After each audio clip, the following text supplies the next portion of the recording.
വീണ്ടും വീണ്ടും നമ്മളിങ്ങനെ നമ്മുടെ കാരണവന്മാരെ ആൻസസ്റ്റേഴ്സിനെ ഇങ്ങനെ അനുസ്മരിക്കാം എന്നുള്ള ഒരു ഇതിലാണ്. ആദ്യം ഞങ്ങളൊക്കെ പറയുമ്പോൾ നാലാച്ഛൻ, ഞങ്ങളുടെ മുത്തശ്ശൻ്റെ അച്ഛൻ, അതായത് നാരായണ നമ്പൂതിരിപ്പാട്. അതെ, അദ്ദേഹത്തിനെ പറ്റിയിട്ട് സംസാരിക്കാമെന്ന് വിചാരിക്കുകയാണ്. നിങ്ങൾ രണ്ടാളും പരസ്പരം അങ്ങോട്ടും ഇങ്ങോട്ടും പോയിന്റ്സ്. ഒരു കാര്യം സുരേഷ് വേറെ ഒന്ന് മനസ്സിലാക്കണം. എൻ്റെ അച്ഛൻ നാരായണനാണ്. അദ്ദേഹത്തിന്റെ മുത്തശ്ശനെ പറ്റിയിട്ടാണ് പറയുന്നത്. ചിലർക്ക് ഇഷ്ടമുണ്ടാവും, ചിലർക്ക് ഇഷ്ടമുണ്ടാവില്ല. അതുകൊണ്ട് പറയാൻ ആർക്കും നിശ്ചയില്ല എന്നുള്ള രീതിയിലാണ് സംസാരിക്കാൻ ഉദ്ദേശിക്കുന്നത്. കാരണം ഉദ്ദേശിച്ചിട്ടാണ്. അപ്പോൾ ഇതാ എൻ്റെ മുത്തശ്ശൻ്റെ അച്ഛൻ, അദ്ദേഹത്തിനെ പറ്റിയിട്ടാണ് പറയുന്നത്. അപ്പോൾ അദ്ദേഹം, ഞാൻ ആ സൂര്യൻ നിങ്ങൾ ആരെങ്കിലും തുറന്നു നോക്കിയിട്ടുണ്ടെങ്കിൽ അദ്ദേഹത്തിൻ്റെ ഫോട്ടോ ഉണ്ട്. അവരുടെ ആദ്യത്തെ പേജിൽ തന്നെ അദ്ദേഹത്തിൻ്റെ ഫോട്ടോ ഉണ്ട്. അപ്പം ഞാൻ എഴുതിയത് എന്താണെന്ന് പറഞ്ഞാൽ, ഞാൻ തന്നെയാണ് എൻ്റെ അടിക്കുറിപ്പ് എഴുതിയത്. പ്രാതസ്മരണീയനായിട്ടുള്ള ശ്രീ നാരായണ നമ്പൂതിരിപ്പാട് എന്നാണ് എഴുതിയത്. പ്രാതസ്മരണീയൻ എന്ന് പറഞ്ഞാൽ പ്രാതസ്മരണീയൻ തന്നെയാണ്. രാവിലെ ആയാൽ നമ്മൾ ആദ്യം ആലോചിക്കേണ്ടത് അദ്ദേഹത്തിനെ പറ്റിയിട്ടാണ്. അങ്ങനെയല്ലേ? ശരിക്കും അങ്ങനെ തന്നെയാണ്. ഇന്നത്തെ ഈ പുല്ലാറ്റുപുറത്തുമന എന്നുള്ള ഈ ഒരു ഇതിനെ, ഒരു കുടുംബത്തിനെ ഈ രീതിയിലാക്കിയതിൽ അദ്ദേഹത്തിന് വളരെയധികം പങ്കുണ്ട്. അദ്ദേഹമാണ് ഇങ്ങനെ ആക്കിയത്. സ്വത്തുക്കളൊക്കെ കുറേ ഉണ്ടായിരുന്നു നമുക്ക്, അതിങ്ങനെ ചിന്തിച്ചതിന് കിടന്നിരുന്നു. പക്ഷെ അത് നല്ലൊരു മാനേജ്മെന്റിന്റെ കീഴിലാക്കി അത് സുസംഘടിതമാക്കി എന്നുള്ളതാണ് അദ്ദേഹത്തിന്റെ കോൺട്രിബ്യൂഷൻ എന്നാണ് എനിക്ക് തോന്നണത്.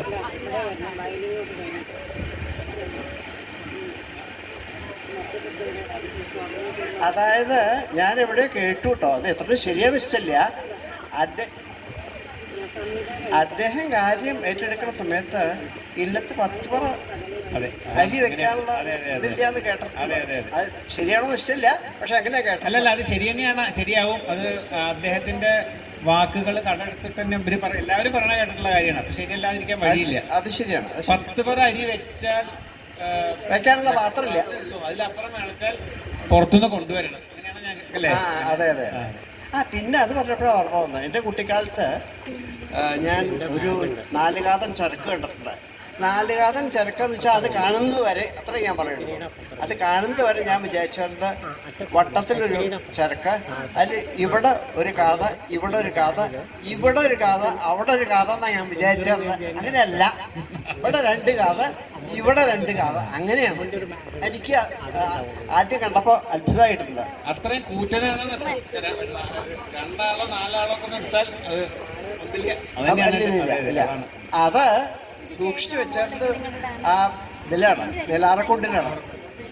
അതെ, അതിലേക്ക് കാളവണ്ടിയൊക്കെ പോകും. അത് വേറെ എവിടെ ഇല്ലയെന്ന് ഞാൻ കേട്ടിട്ടുണ്ട്. അതെ അതെ. അദ്ദേഹത്തിൻ്റെ ഒരു ഇത് പറഞ്ഞപ്പോൾ വേറൊന്നും ഓർമ്മ വരിക.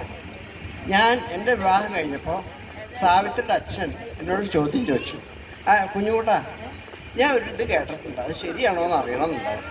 എന്താ വെച്ചു അറിയിച്ചാൽ ഞാൻ പറയാമെന്നോ. കൂടുതലായിട്ടോടത്ത് 2000 കിണ്ടി ഇടുന്നത് കേട്ടിട്ടുണ്ട്, ശരിയാണോ വെച്ചു. ഞാൻ പറഞ്ഞു എനിക്ക് നിശ്ചയില്ല, ഞാൻ എണ്ണി നോക്കിയിട്ടില്ല, എനിക്ക് നിശ്ചയില്ല. പക്ഷെ ഒരു കാര്യം തീർച്ചയാണ്, ഇല്ലത്തെ പാത്രങ്ങൾ എവിടുന്നും ഒരു വിശേഷത്തിന് ഒരു പാത്രം കൊണ്ടുവന്നിട്ടില്ല. അപ്പോൾ എന്നൊന്നും എനിക്കറിയാം, അതെനിക്കറിയാം. അല്ല, അതാണ് അദ്ദേഹത്തിൻ്റെ കാര്യസ്ഥതയിലാണ് ഈ പാത്രങ്ങൾ മുഴുവൻ ഉണ്ടായിട്ടുള്ളതെന്ന് വളരെ എല്ലാവരും പറയണ കേട്ടിട്ടുള്ള കാര്യമാണ്. അപ്പം ഞങ്ങളുടെ ആ സ്മരണയിൽ, ബാല്യകാല സ്മരണയിൽ പ്രത്യേകം എഴുതിയിട്ടുള്ളത് ഈ പാത്രങ്ങൾ കാണാൻ വേണ്ടിയിട്ട് ആൾക്കാർ വരാറുണ്ട്. ഇവിടെ ഇല്ലത്തെ പാത്രങ്ങൾ കാണാൻ വേണ്ടിയിട്ട് അത്രത്തോളം ഉണ്ടെന്ന്. അത് പറഞ്ഞപ്പോഴാണ് വേറെ ഒന്ന് ഓർമ്മ വന്നത്. അതായത് അദ്ദേഹത്തിൻ്റെ കാര്യസ്ഥ പറയില്ലേ, അദ്ദേഹത്തിൻ്റെ കാര്യസ്ഥ ഉണ്ടായിരുന്നു ഷാമോയിൽ. അത് പറയണം. അദ്ദേഹം കൊടുത്തിപ്പള്ളി ഗ്രാമത്തിലാണ്. അദ്ദേഹം ആണ് കാര്യങ്ങളൊക്കെ നോക്കി നടത്തിയിരുന്നത്. അപ്പോൾ അദ്ദേഹം ഒരു പ്രധാന കാരണമാണ് ഇല്ലത്ത് ഭാഗസമയത്ത് ഉണ്ടായിരുന്ന സ്വത്തുക്കളൊക്കെ ഉണ്ടാവാൻ. അത് പറഞ്ഞപ്പോഴാണ് വേറൊരു കാര്യം കൂടി പറയണം. അദ്ദേഹത്തിൻ്റെ ഈ ഷാമോയ്യരുടെ 3 മക്കളാണ്. സുബ്രഹ്മണ്യർ, ശ്രീനിവാസയ്യർ, രാമനാഥയ്യർ. സുബ്രഹ്മണ്യർ ഒരു വക്കീലായിരുന്നു, ശ്രീനിവാസയ്യർ രജിസ്ട്രാറായിരുന്നു, രാമനാഥയ്യരും വക്കീലായിരുന്നു. ഇനി വേറൊരു ഒരു നേരമ്പോക്കായിട്ടുള്ള കാര്യം, അതിപ്പോൾ ഞാൻ മറന്നു പോട്ടെ, പിന്നെ ഓർമ്മ വരുമ്പോൾ ഞാൻ പറയാം, അത്രേ പറ്റുള്ളൂ. ഈ ഷാമൂഹിനെ പറ്റി പ്രത്യേകം പറയണം. ഈ മറ്റേ നാലാച്ചനെ പറ്റി പറയുന്ന സമയത്ത് അദ്ദേഹത്തിനെ പറ്റിയിട്ടും കൂടി പറയണം. ഏതാണ്ട് മാർത്താണ്ഡവർമ്മയെ പറ്റി പറയുമ്പോൾ രാമയ്യൻ ദളവയെ പറ്റി പറയുക എന്ന് പറഞ്ഞ പോലെ അത്രയും ഇതായിരുന്നു. കാരണം ഈ ഭാഗാധാരത്തിൽ ഇവിടുത്തെ 1952 ഇവിടുത്തെ ഭാഗം ഉണ്ടായിട്ടുള്ളത്. അപ്പോൾ ആ ഭാഗത്തിൽ ഷാമു ഈ പട്ടണയും കൂടി ശ്യാമുപട്ടണം എന്നാണ്. ശ്യാമുപട്ടണയുടെയും കൂടി പേര് പ്രത്യേകം പറഞ്ഞിട്ടുണ്ട്. അതായത് ഇങ്ങനെയാണ് വരിയുണ്ട്. മറ്റേ എന്താ 1942 ഇങ്ങനെ മീനമാസത്തിൽ പുണർന്ന നക്ഷത്രത്തിൽ മരിച്ചു പോയിട്ടുള്ള നാരായണൻ നമ്പൂരിപ്പാടും ശ്യാമുപട്ടരും അത്യധ്വാനം ചെയ്ത് ഉണ്ടാക്കിയിട്ടുള്ള സ്വത്തുക്കൾ എന്നാണ് പറഞ്ഞത്. അതിപ്പോൾ ഓർമ്മ വന്നു. ഞാൻ എന്താ പറയണമെന്ന് വിചാരിച്ചു. ഇതാണ് ഈ പറഞ്ഞിട്ടുള്ളത്. ഈ ഷാമു ഈ ഫംഗ്ഷന് വേണ്ടിയിട്ട് ഈ ഷാമു അയ്യരുടെ, ഞാൻ അങ്ങനെ പറയുന്നുള്ളൂ കാരണം നമ്മൾ ബഹുമാനം കാണിക്കണം അതുകൊണ്ട്. അപ്പോൾ ഈ ഷാമു അയ്യരുടെ ഒരു ഫോട്ടോ വേണമെന്ന് പറഞ്ഞിട്ട് അദ്ദേഹത്തിൻ്റെ പേരക്കുട്ടി ഉണ്ട്, കേശു രാജു എന്നൊക്കെ പറയും ഞങ്ങൾ. അദ്ദേഹത്തിനോട് ചോദിച്ചു. അപ്പം പറഞ്ഞു നമ്പൂരിപ്പാട് ഒരു നിവൃത്തിയില്ല, അദ്ദേഹത്തിൻ്റെ ഗ്രാൻഡ് ഫാദർ ഫോട്ടോ എടുക്കാൻ സമ്മതിക്കില്ല, ഫോട്ടോ എടുത്താൽ പിന്നെ വേഗം മരിക്കുന്നതാണ്. അപ്പം അത് കാരണം അദ്ദേഹം ഫോട്ടോ എടുക്കാൻ സമ്മതിച്ചിട്ടില്ല എന്നാണ് കേശു പറഞ്ഞത്. അപ്പം പറയുമ്പോൾ ഞാൻ ഒരു കാര്യം കൂടി പറയട്ടെ. ഇങ്ങനെ പറഞ്ഞ് മാലമാലയായിട്ട് പോകുമെന്ന് എനിക്കറിയില്ല. ഇവിടുത്തെ വിഷ്ണുവിൻ്റെ അമ്പലത്തിലത്തെ വിഷ്ണുവിൻ്റെ ശ്രീകോവിലിൻ്റെ, അതിപ്പോൾ എനിക്ക് അവിടെ ശ്രീകോവിൽ റിപ്പയർ ചെയ്ത സമയത്താണ് ഞാൻ കണ്ടത്. ആ മണി എടുത്ത് അഴിച്ച് വൃത്തിയാക്കാൻ നോക്കിയപ്പോൾ അതിൽ എഴുതിയിട്ടുണ്ട് ഇങ്ങനെ കൊടുന്തിരപ്പള്ളി ഗ്രാമം ശ്യാമുപട്ടർ സമർപ്പിച്ചത്. ഓ അത് ശരി. മണി അദ്ദേഹം ഇവിടെ അമ്പലത്തിൽ സെറ്റിലാണ്. അത് ശരി. അത്ര ഉണ്ടെന്ന് ആ തമ്മിലുള്ള ആ ഒരു അത് പറഞ്ഞപ്പോഴാണ് വേറൊരു കാര്യം പറയണമെന്ന് വിചാരിച്ചു. നങ്ങേമോപ്പിള് ഉണ്ടായിരുന്നോ എനിക്ക് നിശ്ചയമില്ലാതെ ഈ ഇല്ലത്തെ ഭാഗത്തിൻ്റെ സമയത്തൊക്കെ പല മൈനർ ഇഷ്യൂസൊക്കെ ഉണ്ടായിരുന്നു. അപ്പോൾ അതൊക്കെ സെറ്റിൽ ചെയ്യാൻ സുബ്രഹ്മണ്യരാണ് കാര്യമായിട്ട്, വക്കീല് സുബ്രഹ്മണ്യരുണ്ടായിരുന്നത്. അപ്പോൾ അത് കഴിഞ്ഞിട്ട് അവർക്ക് ഒരു അത് റെക്കഗ്നൈസ് ചെയ്യാൻ വേണ്ടിയിട്ട് ഒരു ഫങ്ഷൻ ഉണ്ടാക്കി. അവരെയൊക്കെ ക്ഷണിച്ചു വരുത്തി. അതായത് ഈ ഷാമു അയ്യരുടെ മക്കളെ എല്ലാവരെയും ഹോൾ ഫാമിലി വരുത്തി. എന്നിട്ട് അവർക്ക് ചില ഓണപ്പടയും മോതിരവും അതൊക്കെ കൊടുക്കുകയുണ്ടായി. അത് കൊടുത്തിരപ്പള്ളി വെച്ചിട്ടാണ് ഉണ്ടായത്. അങ്ങനെ സംഭവം ഉണ്ടായിട്ടുണ്ട്. അപ്പോൾ അത് അവർ ചെയ്ത ആ അന്നത്തെ വർക്ക് ഉണ്ടല്ലോ, ഒരു എന്താണ് നമ്മളുടെ ഇല്ലത്തെ മെമ്പേഴ്സ് തമ്മിൽ ഒരു എന്താ പറയേണ്ടത്, ഒരു നീരസോ ഡിസ്കോർഡോ ഉണ്ടാവാതിരിക്കാൻ വളരെയധികം ഹെൽപ്പ് ചെയ്തിട്ടുണ്ട്. അങ്ങനെ ഒരു ഇതും കൂടി നമ്മൾ അനുസ്മരിക്കേണ്ടതാണ്. കാരണം അവർ ഹെൽപ്പ് ചെയ്തതാണ് ഈ ഭാഗത്തിൻ്റെ കാര്യത്തിൽ. അദ്ദേഹം നാലാശനിലേക്ക് നമുക്ക് തിരിച്ചു വരിക 1858 59 എനിക്ക് വ്യക്തം ഓർമ്മയില്ല. അദ്ദേഹത്തിലാണ് ജനിച്ചിട്ടുള്ളത് അദ്ദേഹം. അപ്പോൾ ആ സമയത്ത് തന്നെയാണ് ഏതാണ്ട് അതേ കാലത്ത് തന്നെയാണ് മറ്റേ ഈ ഞാൻ രാവിലെ പറഞ്ഞ രാമൻ ചാക്യാരുടെ അച്ഛൻ 58 കുഞ്ഞുണ്ണിയപ്പനും 59 ഇദ്ദേഹമാണെന്ന് സംശയം. അപ്പോൾ ആ പുസ്തകം നോക്കി അതിൽ പുസ്തകത്തിലുണ്ട്, എനിക്ക് വ്യക്തമായിട്ട് ഓർമ്മയില്ല. പക്ഷെ അപ്പോഴേക്കും കുഞ്ചുണ്ണിപ്പൻ കാരണവരായിട്ടില്ല. കുഞ്ചുണ്ണിപ്പൻ്റെ ഏട്ടൻ വാസുദേവപ്പന മറ്റേ കുറയന്നൂര് താവഴിയിലുള്ള ആളാണ് ഏറ്റവും അധികം കാലം ഇവിടെ ഈ കാരണവരായിട്ട് ഇരുന്നതെന്ന് പറയാറുണ്ട് അത്ര. അപ്പോൾ അദ്ദേഹം വേദജ്ഞനായിരുന്നു. അപ്പോൾ അന്നത്തെ അന്തരീക്ഷം എന്താന്ന് പറഞ്ഞാൽ എല്ലാവർക്കും വേദത്തുമ്പിൽ മാത്രമേ ശ്രദ്ധയുള്ളൂ. ഇവിടുത്തെ സ്വത്തിൻ്റെ കാര്യത്തിലൊന്നും യാതൊരു ശ്രദ്ധയില്ല. അങ്ങനെ വളരെ ഒരു ഈ കാര്യസ്ഥന്മാരുടെ ഭരണോ അല്ലെങ്കിൽ ദുഷ്ഭരണോ ആണ് ഉണ്ടായിരുന്നത്. അപ്പോൾ അതിനെയൊക്കെ നേരെയാക്കി കൊണ്ടുവന്നത് ഈ 1922 വാസുദേവപ്പൻ മരിച്ചിട്ടുള്ളത്. അപ്പോൾ അന്ന് അത് അദ്ദേഹം കാരണവരായിട്ടുണ്ടാവുക അതിനുശേഷമാണെന്ന് അർത്ഥം. അതാണ് ഞാൻ പറഞ്ഞത്.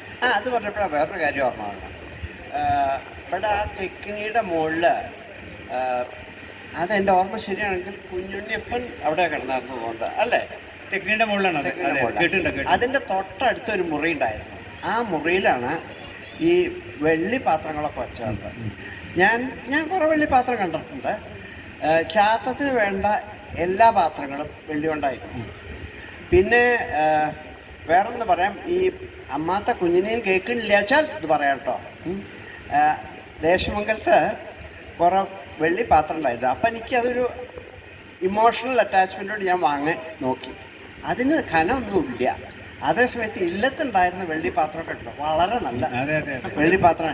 കുഞ്ഞിനെ കേൾക്കരുത് കേട്ടോ അതാ.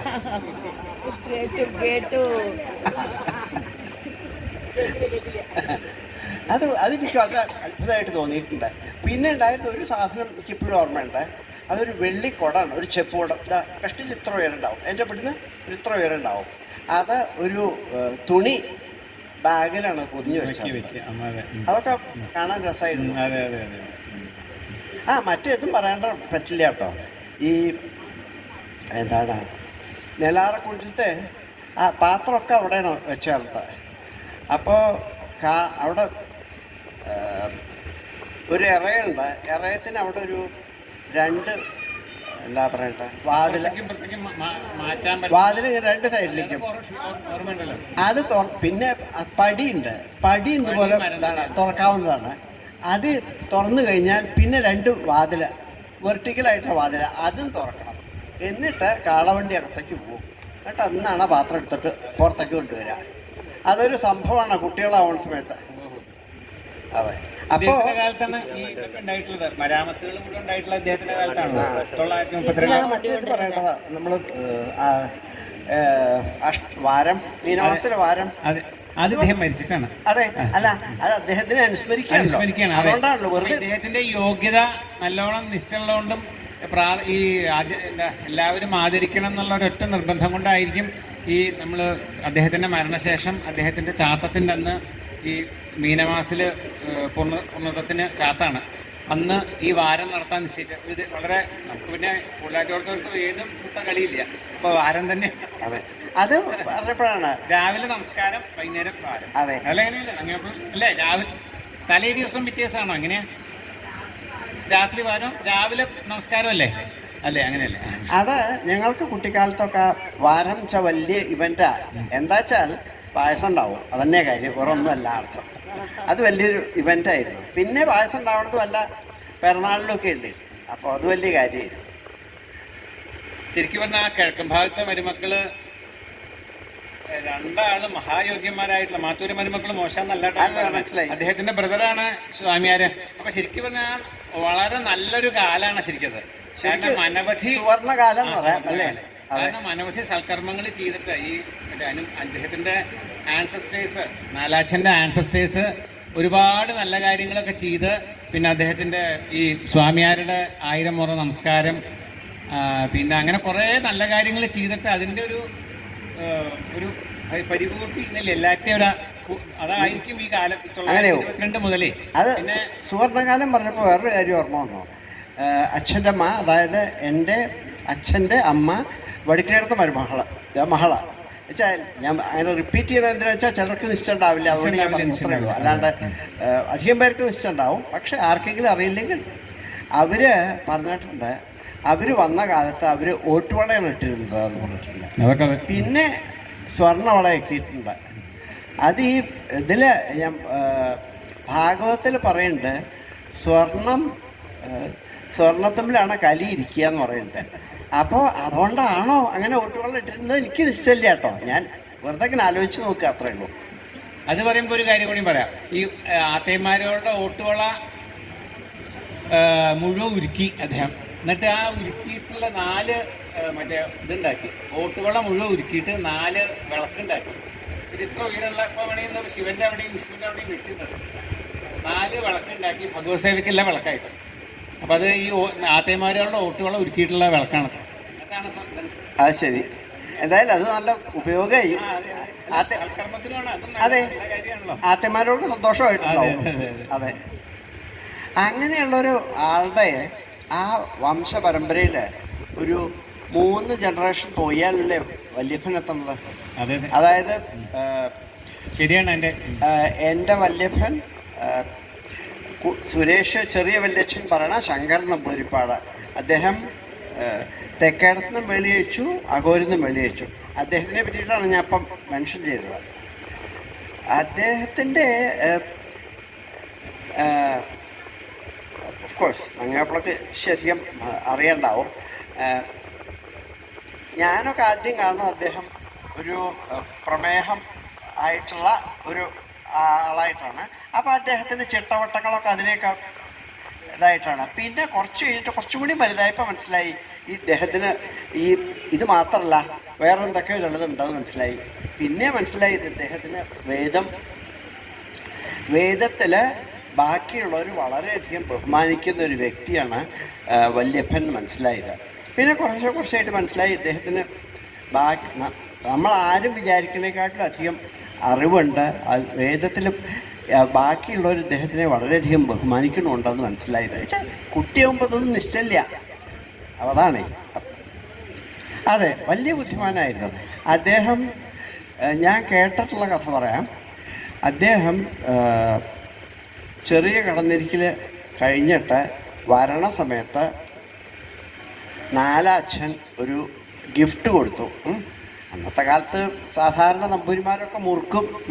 അപ്പോൾ ഇദ്ദേഹം ഒരു വെള്ളി ചെല്ലം കൊടുത്തു എന്നാണ് ഞാൻ കേട്ടിട്ടുള്ളത് സമ്മാനമായിട്ട്. പക്ഷെ തമാശ എന്താ വെച്ചാൽ വലിയപ്പം മുറുക്കിയായിരുന്നില്ല. അത് വേറൊരു കാര്യം. പിന്നെ അത് പറഞ്ഞപ്പോൾ വേറൊന്നും കൂടി ഓർമ്മ വന്നു.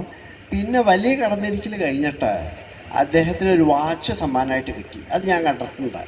ചെല്ലം ഞാൻ കണ്ടിട്ടില്ല, പക്ഷെ വാച്ച് ഞാൻ കണ്ടിട്ടുണ്ട് അദ്ദേഹത്തിൻ്റെ.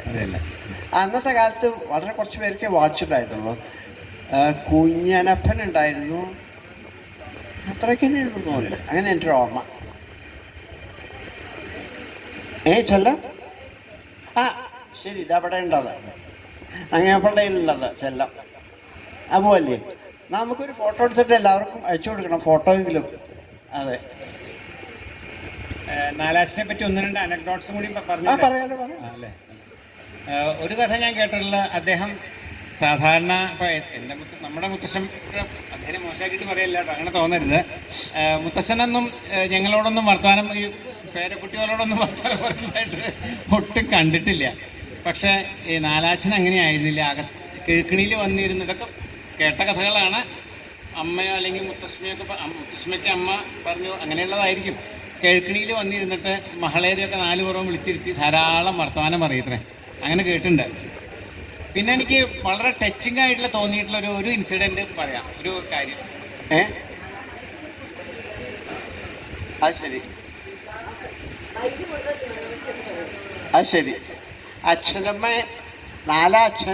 അച്ഛനമ്മ വിളിക്കാറുണ്ടെന്ന്. നാലാച്ചൻ അച്ഛനമ്മ പേര് വിളിക്കും. മേഡിക്കളയിലാണ് നങ്ങയമാ വിളിച്ചുകൊണ്ട് അത്ര വരെ. അത് ശരി. അത്ര വലിയ സാരായിരുന്നു. അതുപോലെ തന്നെ അച്ഛനമ്മ എന്ത് കാര്യം നാലാച്ചോടാണ് പറയുക. അവനവൻ്റെ ആവശ്യങ്ങളും ഒക്കെ നാലാച്ചോടാണ് പറയാന്ന്. ഇല്ല, മുത്തശ്ശൻ അങ്ങനെയാണ്. മുത്തശ്ശനെ ആദ്യമായിട്ട് അച്ഛാന്ന് വിളിച്ചിട്ടുള്ള നീലച്ചമ്മയാണ്. പിന്നെ ഒരാളും വിളിച്ചിട്ടില്ല. കുട്ടപ്പനും കുറേശ്ശെ വിളിച്ചായിരുന്നു തോന്നാറുണ്ട്. കുറേശ്ശെ കുട്ടപ്പൻ വിളിക്കും. എന്നാൽ ഞാൻ വേറൊന്ന് കേട്ടിട്ടുണ്ട്. അച്ഛൻ്റെ പറഞ്ഞതാണത്. മുത്തശ്ശൻ അച്ഛൻ്റെ അമ്മ കുട്ടീന്നാണ് അത്ര വിളിച്ചേർന്നത്. എനിക്ക് കേട്ടപ്പോൾ കുറച്ച് കൗതുകം തോന്നിയിട്ടോ. അങ്ങനെ അച്ഛനമ്മ പറഞ്ഞിട്ടുള്ളതാണ്. വിളിച്ചിട്ടില്ല. അതെനിക്ക് ഇഷ്ടമല്ല. അവര് പറയണത് അച്ഛനമ്മ പറഞ്ഞത് അത്രേ ഉള്ളൂ. പക്ഷേ നാലാശനെ ഉറക്കം വിളിച്ചുകൊണ്ട് ഞാൻ അച്ഛനമ്മയെ വിളിച്ചിട്ടേ. ഞാൻ പറഞ്ഞതല്ല, മുത്തശ്ശൻ സ്വന്തം പത്നി. അതെ, അതാണ്. നാലാശനിപ്പോ മുത്തശ്ശിയെ വിളിച്ചെന്ന് വെച്ചാൽ എനിക്കറിയില്ല. ഈ ചെറാത്ത മുത്തശ്ശിയെ കണ്ടിട്ട് വേണ്ട, പക്ഷെ നാലാശനെ ഞാൻ കണ്ടിട്ടില്ല, എനിക്കറിയില്ല. ഇത് അച്ഛനെ പറയാനുള്ളതാണ്. വിളിച്ചുകൊണ്ട് വരും. എന്തൊരു കാര്യം അച്ഛനൊക്കെ, എന്ത് കാര്യവും നാലാശനോടാണ് പറയാൻ.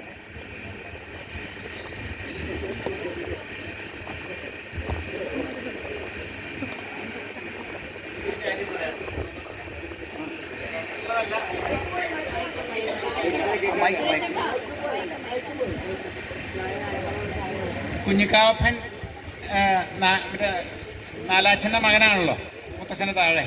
അപ്പോൾ കുഞ്ഞിക്കാവപ്പൻ കുറച്ചൊരു സാധുവാണെന്നിങ്ങനെ വെച്ചിട്ടുള്ളതുകൊണ്ട് എനിക്ക്. അപ്പോൾ അദ്ദേഹം കല്യാണം കഴിച്ചിട്ടുള്ളത് രാമൻ ചാക്യാരുടെ സഹോദരിയാണ്. അപ്പോൾ ഈ ചാക്യാർ മഠത്തിൽ നിന്നാണ് കല്യാണം കഴിച്ചിട്ടുള്ളത്. അപ്പോൾ അന്ന് അവിടെ നല്ല സാമ്പത്തികമായിട്ട് നല്ല ബുദ്ധിമുട്ടുള്ള കാലമാണ്, നല്ലോണം വിഷമമുണ്ട്. കുഞ്ഞിക്കാവപ്പനാണെന്ന് വെച്ചാൽ അറിഞ്ഞു കൊടുക്കാനോ നമ്മളുള്ളൊരു പ്രാപ്തിയോ വശതയോ ഒന്നും ഉണ്ടാവില്ല. അപ്പം നാലാച്ചൻ എന്ത് ചെയ്യും? അന്ന് നമ്മുടെ ഇത് മുഴുവൻ എന്താ ട്രേഡ് മുഴുവൻ പാലക്കാട്ടിൽ നിന്നാണ്. തൃശ്ശൂരായിട്ട് യാതൊരു ബന്ധമില്ല. ഈ തൃശ്ശൂർ ബ്രഹ്മസമഠം ഉണ്ടെന്നും അല്ലാണ്ട് വേറെ ഒന്നുമില്ല. അല്ല, അത് കാരണം കേട്ടോ, ശരിയായിരിക്കും, വില വളരെ കുറവാണ് പാലക്കാട്ട്. ഉണ്ടാവാം. പിന്നെ ഈ തീവണ്ടി വന്നിട്ടുണ്ട്, സാധനങ്ങൾ കൊണ്ടുവരാനുള്ള എളുപ്പം. ഇവിടെ നമ്മുടെ കാര്യസ്ഥന്മാർ അവിടെയാണ്. അപ്പൊ അങ്ങനെ പലതും ഉണ്ടായിരിക്കും. അപ്പൊ പാലക്കാട് നിന്ന് തുണി ഇങ്ങനത്തെ സാധനങ്ങളൊക്കെ മേടിച്ചു കൊണ്ടുവരുമ്പോൾ മറ്റേ കുഞ്ഞിക്കാപ്പൻ്റെ ഭാര്യയ്ക്ക് ഇല്ലോടമയ്ക്ക് വേണ്ടതും കൂടി മേടിച്ച് വേറെ പൊതിഞ്ഞ് കൊണ്ടുവരുത്രേ. എന്നിട്ട് പൊതിഞ്ഞ് അത് അവിടെ കൊടുത്തിട്ട് ഇങ്ങോട്ട് കൊണ്ടുവരുള്ളൂ. അപ്പം എന്താ കേട്ടില്ലേ? അപ്പം എന്താ വെച്ചാൽ ഇവിടെ ആരും അറിയരുത് ഈ വിഷയം എന്ന് അറിഞ്ഞാൽ ബാക്കിയുള്ള മുത്തപ്പന്മാരൊക്കെ ചുണ്ടിരിക്കല്ല പറയണ്ടാവില്ല. കേൾക്കാണ്ട നസ്യോ ഒക്കെ പറഞ്ഞു എന്ന് വരും. അത് കാരണം അദ്ദേഹം അവിടെ അത് കൊടുപ്പിച്ചിട്ട് ഇങ്ങോട്ട് എത്തിക്കുള്ളൂ അത്രേ. അതൊക്കെ ഒരു വളരെ പണ്ടത്തെ കാലത്തെ അത്ഭുതമാണ്. സ്വന്തം മകന്റെ ഭാര്യ ഇത്ര കെയർ ചെയ്യുക, വിജാതിയിലുള്ള ഒരു ഭാര്യയാവുക, അതൊക്കെ വളരെ അത്ഭുതമായിട്ടുള്ള കാര്യമാണ്. അങ്ങനെ ഒരു ഹ്യൂമാനിറ്റേറിയൻ ഇതുള്ള നല്ലോണമുള്ള ഒരാളായിരുന്നു. പിന്നെ ഇവിടെ ഒന്നും ഒരു പൈങ്കുളത്തൊന്നും ഒരു എതിരില്ലാത്തൊരു വ്യക്തിത്വമായിരുന്നു. അത് പറയാണ്ട് വയ്യ. അത്രയും ആൾക്കാർക്ക് ബഹുമാനവും കാര്യവും. എന്താ പറയാ, അച്ഛൻ തമ്പുരാന്നല്ലേ പറയാ? അച്ഛൻ തമ്പുരാൻ എന്നൊക്കെ പറഞ്ഞു കഴിഞ്ഞാൽ അത്രയും ഇതായിരുന്നു. പിന്നെ ഈ പണിക്കാര് പണ്ടൊക്കെ കർക്കിടക മാസം ഈ മഴക്കാലം എന്ന് പറഞ്ഞാൽ നല്ല ബുദ്ധിമുട്ട് ദാരിദ്ര്യമുള്ള കാലമാണല്ലോ. ഈ മൂപ്പന്മാർ വന്നു കഴിഞ്ഞാൽ ഒരാളെയും വെറുതെ പറഞ്ഞയക്കില്ല. എന്തെങ്കിലും പണി വേണമെന്ന് പറഞ്ഞു വന്നു കഴിഞ്ഞാൽ അപ്പം അവർ ഇത് ചെയ്തോളൂ എന്ന്. അങ്ങനെയാണ് അപ്പോൾ ഈ അമ്പലത്തിൻ്റെ 4 പുറവും ഈ നടക്കാനുള്ള ഇതൊക്കെ ഉണ്ടാക്കിയിട്ടുള്ളത്. അങ്ങനെയെന്ന് കേട്ടിട്ടുണ്ട് ഇദ്ദേഹത്തിൻ്റെ ഇതിലാണ്. അത് പറഞ്ഞപ്പോഴാണ് വേറൊന്ന് ഓർമ്മ വന്നത്. ഈ നാലാച്ചൻ്റെ കാലത്താണ് സുവർണകാലം എന്നൊക്കെ പറഞ്ഞില്ലേ, ആ കാലത്താണ് തന്നെയാണ് ഉദ്ദേശം നമ്മുടെ ആനയും വാങ്ങിയിട്ടുള്ളത്. ആ ആനയ്ക്ക് ഒരൊറ്റ എല്ലാ ലക്ഷണങ്ങളും ഉണ്ട്, എക്സെപ്റ്റ് ഈ നഖത്തിനോ മറ്റോ ഒരു ചെറിയൊരു ഇതുണ്ട്. അതില്ലാച്ചാൽ ആയുസ് ഉണ്ടാവില്ല എന്നാണ് കേട്ടിട്ടുള്ളത്. അപ്പം അത്ര വിശേഷപ്പെട്ട ഒരു ആനയായിരുന്നു. ആ ആന വളരെ ശ്രീ ഉണ്ടാക്കിയിട്ടുണ്ട്.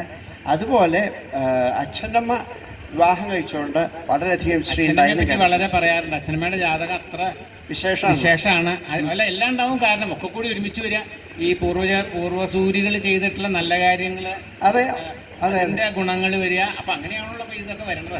ഈ ഐശ്വര്യവതിയായിട്ടൊരു വധു ഇവിടെ വരണത്, ആന വരണത്, അതൊക്കെ അദ്ദേഹത്തിന്റെ ഈ ഇതുപോലെ നല്ലൊരാള് ഇവിടെ കാരണവരായിട്ടുണ്ടാവുക. അതൊക്കെ ഒരു എന്തോ ഒരു സുഹൃതെന്നേ പറയാനുള്ളൂ. അതുപോലെ ഈ മീനമാസത്തിലെ വാരം എന്താ പറഞ്ഞില്ലേ, പിന്നെ എന്നാ ഒരു വാരം കൂടി ഉണ്ടായിരുന്നില്ലേ? എല്ലാ മാസവും ഉണ്ടല്ലോ, അഷ്ടമി വാരല്ലേ? ചിങ്ങമാസത്തിലുണ്ടായിരുന്നു കേമായിട്ട്. ഈ വാരങ്ങളൊക്കെ ഓഫ് കോഴ്സ് ഞങ്ങൾക്ക് കുട്ടികൾക്ക് വളരെ ഉത്സാഹമായിട്ടുള്ള കാര്യമാണ്. പക്ഷേ അതൊക്കെ പിന്നെ മനസ്സിലാവണത് ഓരോരുത്തർ അതിന് വന്നേർന്ന ആൾക്കാർ. ഒരാളുടെ പേര് എനിക്ക് ഓർമ്മ വരുന്നത് പൂരാടാണ്. ഇപ്പം ഈയിടെ ഒരു 2 കൊല്ലം മുമ്പാണ് ഞാൻ പറഞ്ഞത്, വേദത്തിനെ പറ്റി വിവരമുള്ള ഒരാളെ എന്നോട് പറഞ്ഞു, ഈ പൂരാടൊക്കെ മഹായോഗ്യനാണ്, കേമനാണെന്ന് പറഞ്ഞിട്ട് ചില പേരുകൾ പറഞ്ഞു. അപ്പോൾ ഈ പേരുകൾ പറഞ്ഞപ്പോൾ എനിക്ക് മനസ്സിലായി അവരൊക്കെ ഇല്ലത്ത് വന്നായിരുന്നു എന്നുള്ളത്. അപ്പോൾ ഈ അന്നത്തെ കാലത്തുള്ള വേദപണ്ഡിതന്മാരൊക്കെ ഇവിടെ വാരത്തിന് വരും. അത്രയധികം റെക്കഗ്നൈസ്ഡ് ആയിട്ടുള്ളൊരു സ്കൂളായിരുന്നു. അയ്യോ, വലിയൊരു സ്കൂൾ തന്നെയായിരുന്നു. അത് പറഞ്ഞപ്പോൾ വേറൊന്നും കൂടി പറയേണ്ട വയ്യ. വല്യവല്യപ്പൻ, അതായത് ഇങ്ങനെ പറഞ്ഞ എളുപ്പമാവുക, കുഞ്ചപ്പൻ്റെ ഏട്ടൻ കവളപ്പാറ സംബന്ധിച്ച് ചെയ്ത അദ്ദേഹം ഇതുപോലെ വലിയ വേദപണ്ഡിതനായിരുന്നു. വേദം പഠിപ്പിച്ചിട്ടുണ്ട്, റഷ്യയാളെ പഠിപ്പിച്ചിട്ടുണ്ട്. അതിന് പുറമെ ഇനി വേറൊന്നും കൂടി പറയേണ്ട പറ്റില്ല. നിങ്ങൾ ഷീട്ട് കളിക്കുമ്പോൾ പിന്നിൽ വന്നിരിക്കുകയും ചെയ്യും. അദ്ദേഹം അസലായിട്ട് കളിക്കുകയും ചെയ്യും. അത് പറഞ്ഞപ്പോഴാണ് വല്യപ്പനും ചെറിയ വല്യപ്പനും അസലായിട്ട് ഷീട്ട് കളിക്കും. മിണ്ടാണ്ടിരിക്കുകയുള്ളൂ. സാധാരണ കുട്ടികൾ കളിക്കുമ്പോൾ മിണ്ടാണ്ട് പിന്നിലിരിക്കും. ഈ വലിയ വല്യപ്പൻ ചിലപ്പോൾ ചില ദിക്കൊക്കെ തന്നെ യാത്ര പോവും. അപ്പോൾ യാത്ര പോകുമ്പോൾ ചിലപ്പോൾ കൂടല്ലൂരടുത്ത് പോവും. കൂടല്ലൂരടുത്ത് പോയാൽ കൂടല്ലൂർ പോവും. എന്നിട്ട് അവിടെ കുറച്ച് ദിവസം താമസിക്കും. അപ്പോൾ എൻ്റെ ഓർമ്മ ശരിയാണെങ്കിൽ കുഞ്ചമ്പൂരി വല്യപ്പനോട് പറയും, എന്നാൽ ഇനി നമ്പൂരി പഠിപ്പിച്ചോളൂ, ഇവരെ മക്കളെ ഓത്ത് പഠിപ്പിച്ചോളൂ പറയും. അപ്പോൾ കുഞ്ഞുണ്ണിയേട്ടൻ ഇപ്പം മരിച്ചുപോയി. അദ്ദേഹം പാതാക്കരയിൽ നിന്ന് വെളിയിച്ചു. അദ്ദേഹം പറഞ്ഞിട്ടുള്ളതാണ്, കുഞ്ഞുണ്ണിയേട്ടനെ വല്യപ്പൻ വേദം ഒത്തു ചെല്ലാൻ പഠിപ്പിച്ചിട്ടുണ്ട്. അപ്പോൾ കുഞ്ഞുണ്ണിയേട്ടന് വളരെ സന്തോഷം അദ്ദേഹം വന്നാൽ. എന്താ കാരണം വെച്ചാൽ ഇദ്ദേഹം ചുണ്ടെടുക്കില്ല. അത് കുഞ്ഞുണ്ണേട്ടൻ്റെ അച്ഛനാ ഭയങ്കര ശകാരമൊക്കെയാണ്. അപ്പോൾ വല്യപ്പൻ കുറച്ച് ദിവസം അവിടെ ഇങ്ങനെ താമസിക്കും. അത്ര റെക്കഗ്നൈസ്ഡ് ആയിട്ടുള്ളൊരു ടീച്ചറായിരുന്നു അർത്ഥം വല്യപ്പൻ. അതെ, നമ്മൾ കാണുമ്പോൾ അതല്ല, അല്ല നമ്മൾ കാണുമ്പോൾ അദ്ദേഹത്തിന്റെ ഞങ്ങൾ താടിയൊക്കെ ആയിട്ടാണ്. അയ്യോ അദ്ദേഹം അങ്ങനെയൊന്നുമല്ലേ. അദ്ദേഹം സുന്ദരനാണെന്ന് കേട്ടിട്ട്, ആ നിഷ്കർഷക്കാരനാണെന്ന് കേട്ടില്ല. അദ്ദേഹം കുളിക്കേണ്ടത് കാണേണ്ടതാണ്. അദ്ദേഹം എങ്ങനെയാ ചെയ്യുക വെച്ചാൽ കുറച്ചിങ്ങനെ വിഷയം കാട് കയറുണ്ടോ നിശ്ചയില്ല കേട്ടോ. സാറില്ല, അത് കുഴപ്പമില്ല. എണ്ണയും നല്ല എണ്ണയും വാകെ കൂടി അങ്ങോട്ട് മിക്സ് ചെയ്തിട്ട് മേല് തേക്കും. ആ മേല് തേക്കുമ്പോൾ ഈ പൂണൂലുണ്ടല്ലോ അത് അതുമല്ലൊന്നായിട്ട് വേണ്ടാന്ന് വിചാരിച്ചിട്ട് പൂണൂലെടുത്തിട്ട് തലയിൽ ഇങ്ങനെ കെട്ടും 2 ചുറ്റായിട്ട്. എന്നിട്ട് മേല് തേക്കും. വിസ്തരിച്ച കുളിയുണ്ട്. ഇത്ര നിഷ്കർഷമുള്ള ഒരാളെ കാണില്ല. ഈ മുണ്ട് തോരയെണ്ണയൊക്കെ ഉണ്ടെന്ന് കേട്ടിട്ടുണ്ട്. വളരെ നിഷ്കർഷമായിട്ട്. പിന്നെ അങ്ങനെ ഒന്നും പറയില്ല, എന്താണ് ആവശ്യമില്ലാണ്ട് സംസാരിക്കില്ല. വളരെ മിതഭാഷയാണ്. പക്ഷേ വളരെ ഇംഗ്ലീഷിൽ സോഫ്റ്റ് സ്പോക്കൺ പറയണ വാക്കതാണ്. അത്ര അസലായിട്ട് സംസാരിക്കണ ഒരു ആളായിരുന്നു. ഇനി വല്യപ്പനെ പറ്റി വേറെ ഒന്ന് രണ്ട് കാര്യം എനിക്ക് പറയണമെന്നുണ്ട്. വല്യപ്പൻ അദ്ദേഹം ഇത്ര എന്താണ് ശുദ്ധനായിട്ടുള്ളൊരു മനുഷ്യൻ എന്ന് പറയാൻ പറ്റില്ല. അദ്ദേഹത്തിൻ്റെ കഴിവിനെ മാനിച്ചിട്ട് ഏർലി 70s 73 73 ആ കാലത്താണ് തോന്നുന്നുണ്ട്, ഡൽഹിയിലേക്ക് ക്ഷണിച്ചു. അവിടെ ഒരു വേദസമ്മേളനത്തിന് ക്ഷണിച്ചു. അപ്പോൾ ഇദ്ദേഹം വേറെ കുറച്ച് പേരും കൂടി പോയി. ഇദ്ദേഹം വല്യപ്പൻ ശുദ്ധ നമ്പൂതിരിയായിട്ടുള്ള ആളാണ് കേട്ടോ. അതായത് സാമാന്യമായിട്ട് നമ്മൾ എന്താണ് കള്ളന്മാരായിട്ടുള്ള അല്ലെങ്കിൽ അല്ല അതൊന്നും നിശ്ചയമില്ല, അങ്ങനെയുള്ള ആളാണ്. അപ്പം അദ്ദേഹം വണ്ടിയിൽ പോവാണ്. പോയപ്പോൾ എങ്ങനെയോ സംഗതി വെച്ചാൽ വണ്ടി മാറി കയറിയ വണ്ടി മിസ് ചെയ്യുകയൊക്കെ ചെയ്തു. എന്നിട്ട് പിന്നെ എങ്ങനെയൊക്കെയോ കഷ്ടിച്ച് ആരോടൊക്കെ പറഞ്ഞ് ഡൽഹിയിലേക്ക് വിവരം കൊടുത്തു. എന്നിട്ട് അദ്ദേഹത്തിന് ഒരു കൂസലും ഉണ്ടായിരുന്നില്ല. അതായത് രസം, അദ്ദേഹത്തിന് ഒരു കൂസലും ഉണ്ടായിരുന്നില്ല. ഇങ്ങനെയൊക്കെ സംഭവിച്ചു എന്നുള്ള നാട്ടിൽ തന്നെ ഇല്ല. എന്നിട്ട് അവസാനം ഡൽഹിയിലെത്തി. പിന്നെ വേറെ വിഷമമൊന്നും കൂടാതെ ഡൽഹിയിലെത്തി. ആ വേദസമ്മേളനത്തിലൊക്കെ പങ്കെടുത്തു. അതൊക്കെ ഭംഗിയായിട്ട് നടന്നു. അതുപോലെ വേറൊരു സംഭവം ഉണ്ടായി. ഞാൻ തിരുവനന്തപുരത്ത് ജോലി ചേർന്നിട്ട് കുറച്ച് കാലമായി, ഒരു 1.5 കൊല്ലമായിട്ടുണ്ടാവും. അപ്പോൾ ഞാൻ വെള്ളയമ്പലത്തൊരു വീട്ടിൽ താമസിക്കുകയാണ്, ഞങ്ങളുടെ ഫ്രണ്ട്സൊക്കെ കൂടിയിട്ട്. അപ്പോൾ അതിൻ്റെ അടുത്താണ് കുഞ്ചുപട്ടേരി ഡോക്ടർ താമസിക്കുന്നത്. അപ്പോൾ വല്യപ്പൻ്റെ ബ്രദറിലാണല്ലോ കുഞ്ചുപട്ടേരി. അപ്പോൾ അവിടെ അദ്ദേഹം എന്തോ ആവശ്യത്തിന് വേണ്ടിയിട്ട് വന്നപ്പോൾ ഞാൻ അദ്ദേഹത്തിനെ കാണാൻ പോയി, വല്യപ്പനെ കാണാൻ പോയി. വല്യപ്പനും ഞാനും കൂടിയിട്ട് എങ്ങടോ ടൗണിലേക്ക് പോയി. എന്തോ ആവശ്യം ഉണ്ടായിരുന്നു അദ്ദേഹത്തിന്. അപ്പോൾ ഞാൻ ഒപ്പം പോയപ്പോൾ അദ്ദേഹത്തിൻ്റെ വേഷം നിങ്ങൾക്കൊക്കെ ഊഹിക്കാവുന്നതാണ്. ഷർട്ട് അങ്ങനെ ഇവിടെ 2 പോക്കറ്റ് അങ്ങനെയുള്ള ഇതാണ്. ആ പോക്കറ്റിൽ പേഴ്സ് അങ്ങനെയൊക്കെ ആയിട്ട് പോയി. എന്തിനു പറയണു, പോയി അവിടെ കാര്യം കഴിഞ്ഞു ഇങ്ങോട്ട് ബസ്സിൽ കയറി ഇറങ്ങി, വെള്ളയമ്പലത്ത് ഇറങ്ങി. എന്നിട്ട് ഒരു 10 അടി നടക്കണം ഇവരുടെ വീട്ടിലേക്ക്. ഇറങ്ങി നോക്കിയപ്പോൾ വല്യപ്പൻ്റെ പേഴ്സ് കാണാനില്ല. ആ പേഴ്സ് ഇവിടെ പോക്കറ്റിൽ വെച്ചിട്ട് ഇങ്ങനെ പൊന്തി നിൽക്കുന്നുണ്ട്. തിരുവനന്തപുരത്ത് കള്ളന്മാർക്ക് ക്ഷാമമുണ്ടോ? അദ്ദേഹത്തിൻ്റെ ഇത് പോയി, അദ്ദേഹത്തിൻ്റെ പേഴ്സ് പോയി. എന്നിട്ട് പിന്നെ അദ്ദേഹം പോയിട്ട് എന്നോട് പറഞ്ഞില്ല. പോയി എന്ന് എനിക്ക് മനസ്സിലായി. പക്ഷേ പിന്നെ നാട്ടിലേക്ക് മടങ്ങി പോകാൻ പൈസയൊന്നുമില്ലേ. എന്നിട്ട് സ്വന്തം ബ്രദറിനോട് മേടിക്കേണ്ടി വന്നിട്ടുണ്ടാവും എന്ന് ഞാൻ ഉദ്ദേശിക്കുന്നു. അതുപോലെ അച്ഛനും ഒരു തവണ ഉണ്ടായിട്ടുണ്ട്. ഞങ്ങൾ തൃശ്ശൂർ പൂരത്തിന് പോയി. ഇതൊക്കെ അവരുടെ ആ ഇന്നസെൻസ് കാണിക്കാൻ പറ്റിയ കഥകളാന്ന് പറയട്ടെ. ഞങ്ങൾ തൃശ്ശൂർ പൂരത്തിന് പോയി. അവിടെ പോയിട്ട് അച്ഛൻ്റെ പോക്കറ്റിലുണ്ടായിരുന്ന പേഴ്സ് ആരോ അടിച്ചുകൊണ്ട് പോയി. എനിക്കന്നൊരു 12 13 വയസ്സായിട്ടുണ്ടാവും, അത്രയേ ഉള്ളൂ. പിന്നെ അച്ഛൻ ആരോടോ പൈസ മേടിച്ചു, എന്നിട്ട് പോയി. അപ്പോൾ ഇതിലൊക്കെ അവർക്ക് ഉണ്ടായിട്ടുള്ള വിഷമം ഒരാളോട് ചോദിക്കുക, തൻ്റെ പേഴ്സ് പോക്കറ്റ് അടിച്ചു പോയി, എനിക്ക് കുറച്ച് പണം വേണമെന്ന് ചോദിക്കുക. പണം ബോറോ ചെയ്യണല്ല വിഷമം, പക്ഷെ ഇതൊരു കാരണമാണെന്നുള്ളത് വലിയ വിഷമല്ലേ. അത് ഞാൻ എപ്പോഴും ആലോചിക്കാറുണ്ട് അതിനെ പറ്റിയിട്ട്.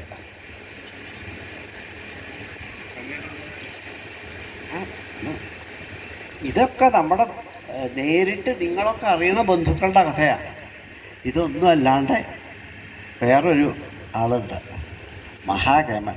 മഹാകേമൻ എന്ന് വെച്ചാൽ രാജാവ് തന്നെയാണ്. അദ്ദേഹത്തിനെ പറ്റിയിട്ട് ബാക്കിയുള്ളവർ പറഞ്ഞത് പറയാം. ബാലഗംഗാധര തിലക് നിങ്ങൾ കേട്ടിട്ടുണ്ടാവും. ബാലഗംഗാധര തിലക് അദ്ദേഹത്തിനെ പറ്റി പറഞ്ഞത് എന്താ വെച്ചാൽ, ദ പ്രിൻസ് എമംഗ് സ്കോളേഴ്സ്, അല്ലെങ്കിൽ ദ സ്കോളർ എമംഗ് പ്രിൻസസ്.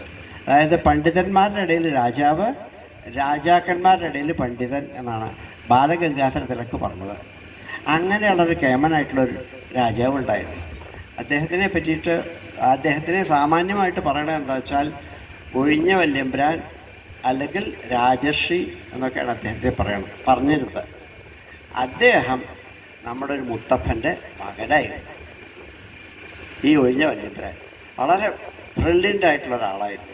എന്തൊക്കെ തരത്തിലാണ് അദ്ദേഹത്തിൻ്റെ കേമത്തെ പറയാൻ ഇഷ്ടമില്ല.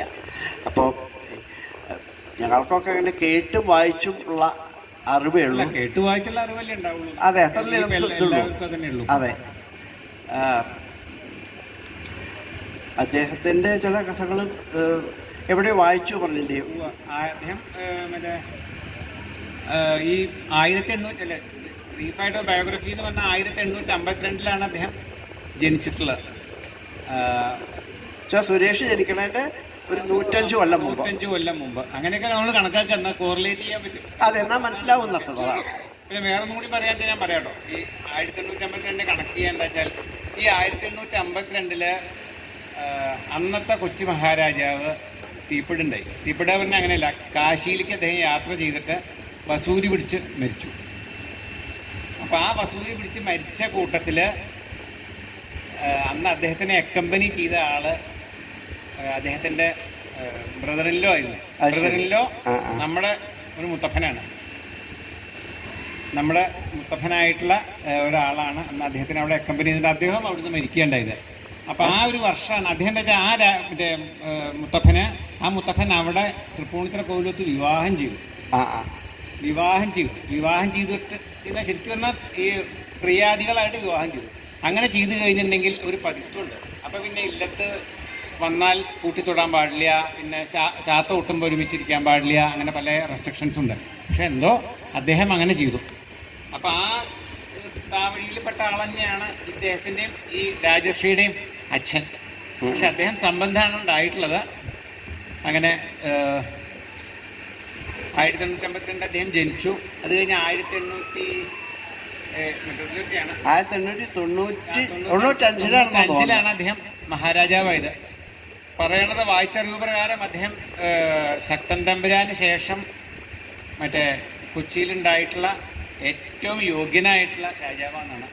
ബ്രിട്ടീഷുകാർ 1809 മറ്റൊരു ട്രീറ്റി ഉണ്ടായിട്ടുണ്ട്. ആ ട്രീറ്റി പ്രകാരം ആ ട്രീറ്റിയെക്കാട്ടിലും കുറച്ചും കൂടിയും അപ്പുറത്തേക്ക് കടന്ന് ഈ ഒരു വളരെ വിധേയത്വത്തോടു കൂടിയിട്ടാണ് ഈ കൊച്ചു രാജ്യം ഭരിച്ചിരുന്നത്. കാരണം അന്നത്തെ ദിവാന്മാരൊക്കെ വളരെ മോശമായിരുന്നു. പിന്നെ രാജാക്കന്മാരാണെന്ന് വെച്ചാൽ കുറച്ചൊരു ദുർബലന്മാരാണ് ഉണ്ടായിരുന്നത്. അപ്പം അത് കാരണം അവർ ഭയങ്കരമായിട്ട് കൊച്ചി എക്സ്പ്ലോയിറ്റ് ചെയ്തിരുന്നു. ശരിക്കും പറഞ്ഞാൽ ഒരു സാമന്തരാജ്യത്തിൻ്റെയും താഴെ എന്നുള്ള രീതിയിലാണ് ഇതിനെ കണ്ടിരുന്നത്. പക്ഷേ ഇദ്ദേഹം രാജാവായ ശേഷം അദ്ദേഹം വളരെ സ്ട്രോങ് ആയിട്ട് നേരിട്ട് നിന്ന് സംസാരിക്കാൻ തക്കവണ്ണമുള്ള ഒരു മാതിരിയാണ് അദ്ദേഹം അവരോടൊക്കെ പെരുമാറിയിട്ടുള്ളത്. കഴ്സൺ പ്രഭു ഒക്കെ ഇവിടെ വന്നിട്ടുണ്ട്, കൊച്ചിയിൽ വന്ന് വിസിറ്റ് ചെയ്തിട്ടുണ്ട്.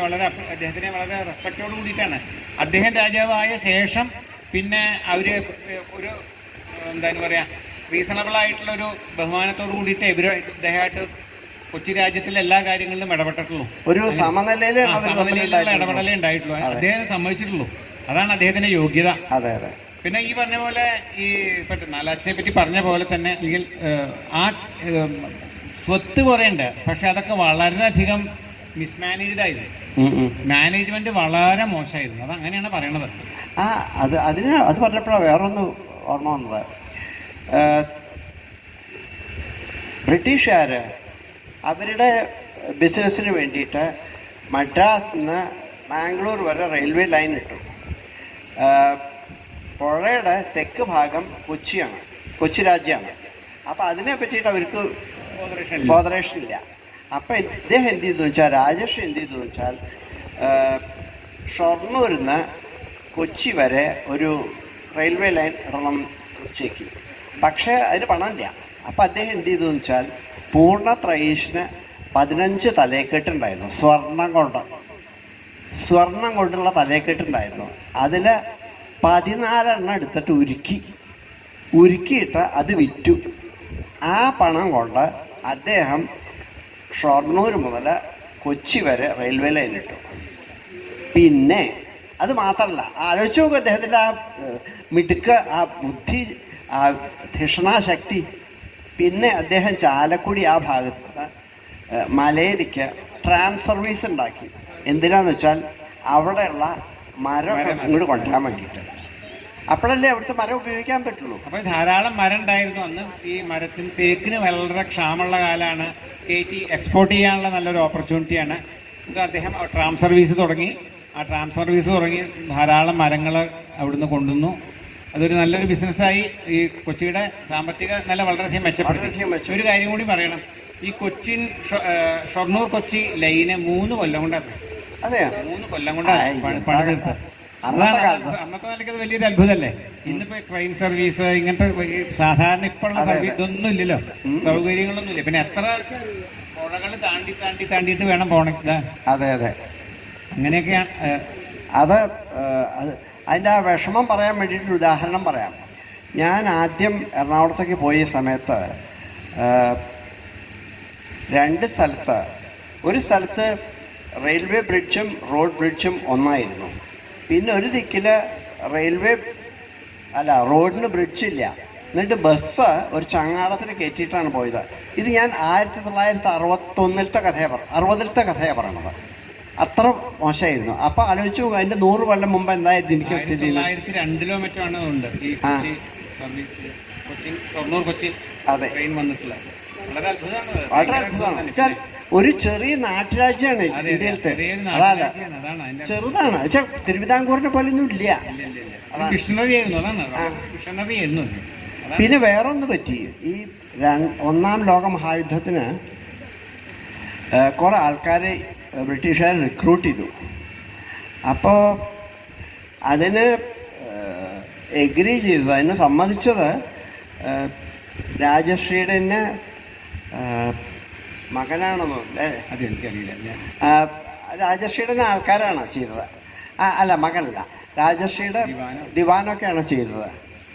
അപ്പോൾ ആ സമയത്ത് അത് രാജശ്രീക്ക് സമ്മതമാവാൻ വേണ്ടിയിട്ട് രാജശ്രീയുടെ മകന് ICS കൊടുക്കണമെന്ന് വെച്ചു. അപ്പോൾ രാജശ്രീക്ക് അത് ഇഷ്ടമായില്ല. കാരണം എൻ്റെ രാജ്യത്തിലുള്ള ആൾക്കാരെ ഈ ബ്രിട്ടീഷുകാരുടെ സേനയിൽ ചേർക്കാൻ എൻ്റെ സമ്മതം ഇല്ലാണ്ട് ചെയ്തുല്ലോ എന്നുള്ളത് ഇഷ്ടമായില്ല. അപ്പോൾ അദ്ദേഹം പറഞ്ഞു, ഇത് പറ്റില്ല, ഈ ആൾക്കാരെ അങ്ങനെ ആർമിയിലേക്ക് എടുക്കാൻ പാടില്ല പറഞ്ഞു. അപ്പോൾ ബ്രിട്ടീഷുകാർക്ക് ദേഷ്യം. അപ്പോൾ ബ്രിട്ടീഷുകാർ എന്ത് ചെയ്തെന്ന് വെച്ചാൽ, ഇദ്ദേഹത്തിൻ്റെ മകന് കൊടുക്കാൻ വെച്ചിട്ടുള്ള ICS വേറെ ആൾക്ക് കൊടുത്തു. അങ്ങനെയാണ് കഥ. അപ്പോൾ എന്ത് പറ്റിച്ചാൽ, ഇദ്ദേഹത്തിനും രാജശ്രീയും ബ്രിട്ടീഷുകാരും തമ്മിൽ അത്ര നല്ല ബന്ധമല്ലാണ്ട്. ഒരിക്കലും അല്ല, ഒരു സംശയത്തോട് കൂടിയിട്ടാണ്. അദ്ദേഹം നല്ലോണം പറഞ്ഞിരുന്നു. അങ്ങോട്ട് നല്ലോണം പറയും. അപ്പോൾ നിയമ വകുപ്പ് വളരെ വ്യക്തമായിട്ട് സംസാരിച്ചിരുന്നു എന്നാണ് പറയുന്നത്. അത് കാരണം എപ്പോഴും സംശയമായിരുന്നു. അപ്പം അതിൻ്റെ അവസാനത്തെ ആ ഒരു അവസാനം ഇപ്പം പിന്നെ അദ്ദേഹം റിലേഷൻസ് സ്ട്രെയിൻഡ് ആയിട്ടുണ്ടാവും. റിലേഷൻസ് സ്ട്രെയിൻഡായി. അപ്പം അദ്ദേഹം പിന്നെ രാജസ്ഥാനം ഉപേക്ഷിച്ചു. അല്ല, അത് വളരെ അത്ഭുതകരമായിട്ടുള്ളൊരു കാര്യമാണ്. അതാണ് ഈ അബ്ഡിക്കേറ്റ് ചെയ്യുക എന്ന് പറഞ്ഞാൽ. അബ്ഡിക്കേറ്റ് ചെയ്യാൻ പിന്നെ ആരും ഉണ്ടായിട്ടില്ല. സ്ഥാനത്യാഗം ചെയ്യുക എന്ന് പറഞ്ഞാൽ ഒരു ഇന്ത്യയുടെ ചരിത്രത്തിൽ അങ്ങനെ ഒരാൾ ദിലീപനോ രഘുവൊക്കെ ഉണ്ടായിട്ടുണ്ടാവുള്ളൂ. അതിനുശേഷം ഒന്നും. അതെ അതെ, വാനപ്രസ്ഥത്തിന് പോയിട്ടുള്ള അവർ തന്നെ ഉണ്ടാവുള്ളൂ. അല്ലാണ്ട് വേറൊരാളും സ്ഥാനത്യാഗം ചെയ്യുക ഇന്ത്യയുടെ ചരിത്രത്തിലില്ല. ബ്രിട്ടീഷ് ഇതിൽ ആബ്ഡിക്കേറ്റഡ് കിങ് ഒക്കെ ഉണ്ട്. ഇവിടെ ഇന്ത്യയിൽ അങ്ങനെ ഒരാൾ ഉണ്ടായിട്ടുള്ളതായിട്ട് കേട്ടറിവില്ല എന്നാണ് തോന്നുന്നത്. അതാണ് അദ്ദേഹത്തിൻ്റെ യോഗ്യത. ഒരു 60-63 വയസ്സൊക്കെ ആയപ്പോഴേക്കും അദ്ദേഹം ഇല്ല, ഈ മുഴുവൻ മറ്റേ സ്ട്രെയിൻ റിലേഷൻസ് ആണോ എന്നറിയില്ല, പൊതുവേ അദ്ദേഹം വിദഗ്ധനായിരുന്നു എന്ന് പറയുന്നുണ്ട്. അത് അദ്ദേഹം വളരെ മറ്റേ നോളജബിൾ ആയിട്ട് സാൻസ്ക്രിറ്റ് ഒക്കെ വളരെയധികം, അതാണ് ഈ ബാലഗംഗാധര തിലകന്റെ ഒക്കെ സംസാരം. ഈ രാജാക്കന്മാരുടെ ഇടയിൽ പണ്ഡിതന്മാരുണ്ട് ധരിച്ചിട്ടുണ്ട്, പക്ഷെ പണ്ഡിതന്മാരുടെ ഇടയിൽ രാജാക്കന്മാരുണ്ടെന്ന് ധരിച്ചിട്ടുണ്ട്, പക്ഷെ ഈ രാജാക്കന്മാരുടെ ഇടയിൽ ഇത്രയും യോഗ്യനായിട്ടുള്ള ധരിച്ചിട്ടുണ്ടെന്നില്ല എന്ന് പറഞ്ഞിട്ട് ഇദ്ദേഹം ആയുർവേദ സമ്മേളനം ഉണ്ടായിരുന്നു പൂനെയിൽ.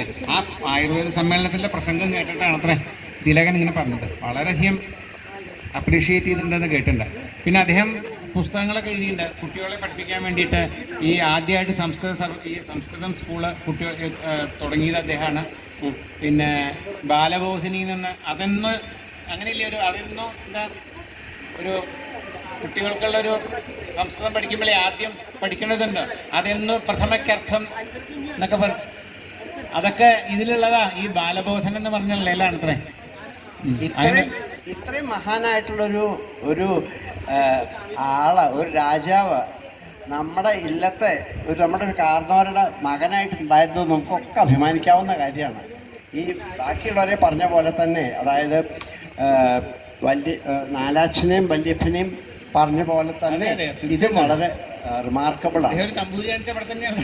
അതെ, അങ്ങനെ തന്നെയല്ലേ രാജാക്കിയാരൊക്കെ നമ്പൂരി കാണിച്ച അവിടെ തന്നെയാണല്ലേ ഉണ്ടാവും. സമയം അതിക്രമിച്ചു, അതിന് ക്ഷമിക്കണം. അതെ, അതാണ് കുറച്ചധികം. ഇനിയിപ്പോ ചായക്ക് നമുക്ക് പിരിയാം. ഇതൊക്കെ വീണ്ടും വീണ്ടും റിമൈൻഡ് ചെയ്യണം. എന്താ വെച്ചാൽ നമ്മളങ്ങനെ മേനിയായിട്ട് ആരും കരുതരുത്. മേനിയല്ല, സത്യം ഉണ്ടായിരുന്ന കാര്യങ്ങൾ നമ്മൾ ആൻസസ്റ്റേഴ്സിനെ പറ്റി നമ്മൾ അഭിമാനം ഉണ്ടാവണം എന്ന് പറഞ്ഞു. അത് വേണ്ടിയിട്ടാണ്.